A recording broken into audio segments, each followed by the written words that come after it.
Okay, we're going to move on real quick here and wrap things up as fast as we can. Leveraging investor data means that you're leveraging databases of organized databases of investor leads. So Daphne is here by chance today. He's been with us for 7 years. He runs our data division, and he oversees and helps maintain the quality and manage our data team, which is always adding new investor leads. So we have, 77 leads in our crypto database. We have a database of sovereign wealth funds. We have a database of endowment funds. We have a database of multifamily offices, of single family offices. So familyofficedatabases.com has all the details on that. We have like 57 different niche databases.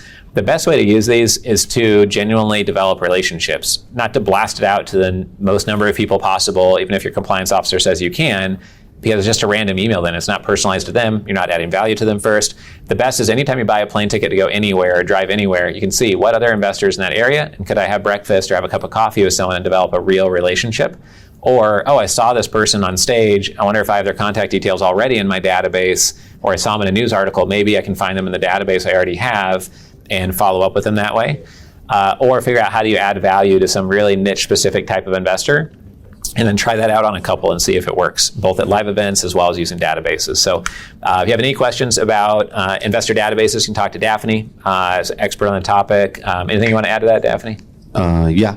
With that, just so you know, we have about 2,300 family offices registered in the database and about 5,000 contacts of CEOs, CIOs, founders, managing partners, and directors through the database. And like Richard says, you have to provide value first. You're not just going to send a blast out to somebody and then expect nothing. There's a lot of people that send out a pitch deck and say, here's my pitch deck, let me know if you're interested, and they don't get a response and then get offended that they don't get a response. The reality is you just sent everything. They have no questions for you, and they're probably not interested. You're not defining yourself as someone different or providing that value to that investor that shows who you are, what you're doing different, and how can you possibly change their lives, right? So it's all about relationships. Otherwise you're just pretty much a newspaper boy, just marketing yourself at the corner, just saying, do you want a newspaper? Do you want a newspaper? Who wants to be friends with that person? I don't think anybody, right? So provide value first, and just apply what Richard says, and that's the best way.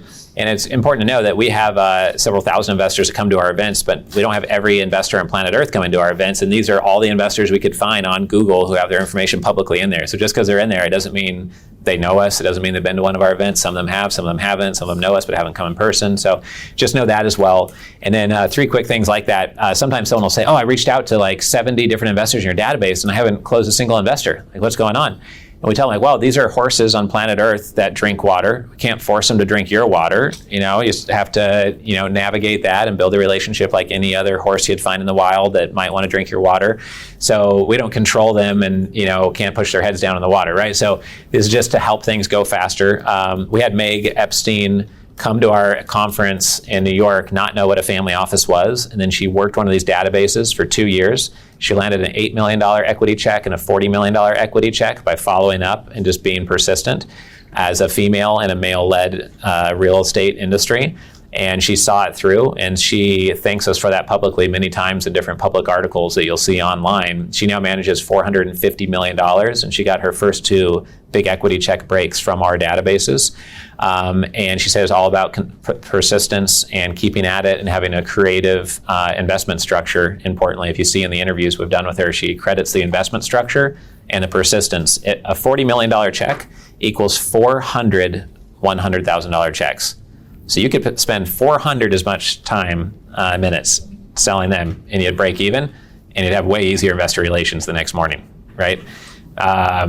Someone who's worth 100 million wants a different structure than someone that's worth 1 million, obviously. But that's something to keep in mind. Michael Scott runs a company called Cannapreneur. He had never raised capital before. He was a wealth advisor, wanted to buy a cannabis company. He's trying to raise 8 million and then later 40 million. He was really struggling, had only raised 4 million from family and friends. We had one phone call. I told him I don't do phone calls. I'm too busy. We have 1,000 members.